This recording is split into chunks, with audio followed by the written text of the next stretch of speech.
Nabi Musa alaihissalam satu hari waktu di Tursina, di bukit Tursina, beliau sambil menunggu selama 40 hari kitab Taurat turun. Ada beberapa kejadian-kejadian besar di situ. Di antaranya Musa alaihissalam pernah meminta agar di hari ke-37 menunggu di Tursina agar Allah memperlihatkan dirinya. Lalu Allah subhanahu wa ta'ala menyuruh Musa melihat gunung-gunung yang ada di sekitarnya. Gunung-gunung yang ada di sekitarnya. Ternyata gunung itu hancur lebur. Karena tidak mampu untuk menampung kedatangan Allah. Allah nggak datang. Tapi baru Allah mengatakan kalau gunung-gunung itu bisa menampung kedatanganku, maka aku bisa datang. Aku akan datang, hai Musa. Tapi ternyata Allah, waktu Allah baru mau datang, gunung-gunungnya hancur, lebur depan mata Nabi Musa. Sampai Nabi Musa pingsan. Tapi ini bukan bahasan kita. Ada kejadian sebelumnya. Musa alaihissalam sempat mengatakan, ya Allah, aku ingin sekali melihat keadilanmu. Aku ingin sekali melihat keadilanmu. Kata Allah mengutus Jibril alaihissalam datang dan Jibril mengatakan, hai Musa, Tuhanmu berkata, kau tidak mampu. Kau tidak bisa sabar melihat keadilannya Allah kalau dalam kejadian langsung. Ada kejadian terjadi, kamu akan sulit untuk bisa sabar untuk menunggu itu. Karena ada prosesi-prosesi dalam kasus-kasus yang ada. Kata Musa, saya akan coba sabar dengan taufik dari Allah. Baiklah, Allah setuju, dikasih ke Musa alaihissalam. Maka Musa alaihissalam disuruh pergi ke salah satu mata air. Di sekitar gunung Tursina, padang pasir, gunung-gunung batu, nggak ada orang di situ. Tapi ada mata air, airnya ngalir. Musa alaihissalam disuruh oleh Allah ke situ, nggak buat apa-apa. Situ aja duduk. Udah, saksikan saja apa yang terjadi. Nggak lebih daripada itu. Maka yang terjadi adalah Musa alaihissalam lihat dari jauh. Nggak lama kemudian ada orang datang nunggangin kuda. Nunggangin kuda. Orang ini datang nunggangin kuda. Dia haus, dia turun ke mata air itu. Orang ini nggak lihat Musa alaihissalam.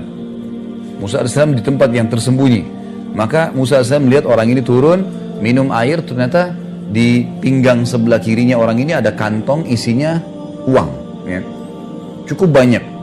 Rupanya waktu dia minum, jatuh terlepas dari pinggulnya dan dia tidak pinggangnya dan dia tidak sadar. Dia naik tunggangi kudanya, dia pergi. Ini orang yang pertama, Musa saksikan alaihissalam. Yang kedua, orang yang kedua datang anak kecil. Belum balik, umur 9-10 tahun datang. Minum air di situ. Dia lihat ada kantong duit, dia ambil sama anak itu kecil pergi. Baik. Musa alaihissalam lihat. Sudah selesai, datang orang ketiga.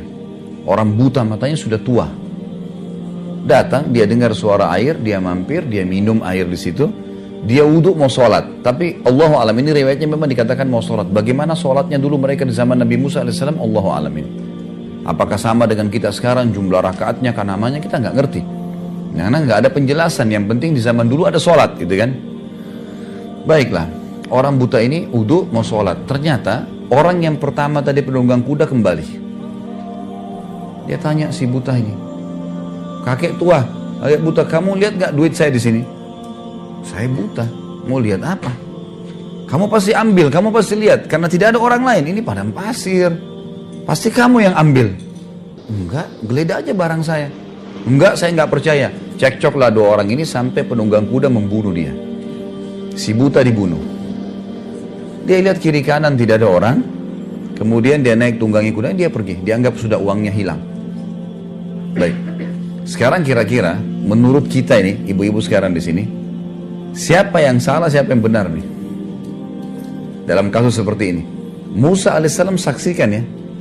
Dalam pandangan Musa alaihissalam mungkin sama dengan kita. Yang salah anak kecil.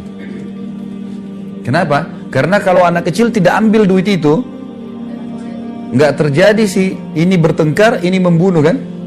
Benar nggak? Baik. Itu yang dilihat oleh Musa alaihissalam. Kalau kita juga di situ mungkin kita akan lakukan hal yang sama. Karena anak kecil tadi sumber masalah nih. Coba dia minum, dia biarin duit itu, orang ini kembali, dia ambil duitnya, dia pergi, nggak dibunuh si buta. Kan gitu. Tapi subhanallah, Musa alaihissalam tidak sabar nih.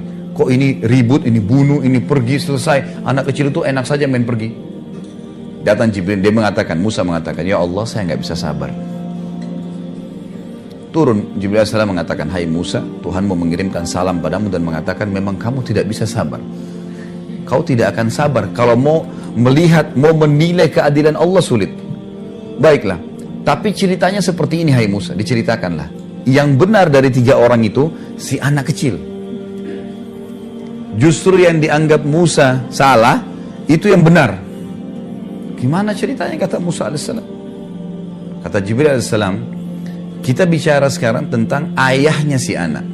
Anak ini kecil, ini rupanya punya ayah. Ayahnya mati dibunuh oleh orang. Ayahnya sebelum dibunuh oleh orang, dia pernah menjadi pegawainya penunggang kuda itu. Dan penunggang kuda itu pernah tidak memberikan gaji ayahnya si anak. Dan subhanallah, sebentar. Jumlah uang yang dia tidak kasih, sejumlah yang ada di kantong itu. Jadi penunggang kuda tidak pernah berpikir sebelumnya, kenapa dia meletakkan uang sejumlah itu. Dia tidak pernah berpikir mampir di mata air itu minum dan jatuh duitnya. Dia nggak pernah berpikir. Dia tidak bertemu sama si anak kecil dan tidak tahu kalau ini anaknya dulu pegawai dia tidak kasih gaji. Dia tidak pernah kenal anak kecil ini, ambil pergi. Anak ini juga belum balik. Nggak ada hukum syar'i pada dia. Maka kata Jibril alaihissalam, karena ayahnya si anak itu terzalimi oleh si penunggang kuda, maka Allah dengan keadilannya memberikan haknya orang yang terbunuh, ya si ayahnya si anak ini, kepada ahli warisnya. Walaupun sudah mati kembali kepada dia. Kata Musa alaihissalam, lalu bagaimana dengan orang tua yang buta? Kata Jibril alaihissalam, ayahnya si anak ini sebelum meninggal dibunuh orang, dan yang membunuh si buta itu. Sehingga, sebentar, tidak usah dibayangkan ibu-ibu di sini. Biasa ibu-ibu kita pakai perasaan, kita kalau cerita dibayangkan. Dengar saja, ambil pelajaran. Ambil pelajaran. Sudah, sebentar, jangan diputus dulu. Sekarang, lihat bagaimana keadilannya Allah. Ayah si fulan, yang tadinya dia dizalimi, ayahnya si anak, Allah kembalikan haknya kepada ahli warisnya dari orang yang menzaliminya, dan orang yang membunuhnya dibunuh oleh orang zalim. Langsung Musa alaihissalam mengatakan, luar biasa keadilan Allah. Gimana kita manusia? Ini baru satu kasus ya. Berapa banyak kasus di muka bumi ini? Kasusnya manusia beda, kasusnya jin beda, kasusnya hewan beda, yang sampai pada hari kiamat, kata Ibnu Katsir rahimahullah, menukil sebuah riwayat, Allah dengan kemahaadilannya nanti hari kiamat akan menghakimi domba yang bertanduk kenapa menanduk hewan yang tidak bertanduk.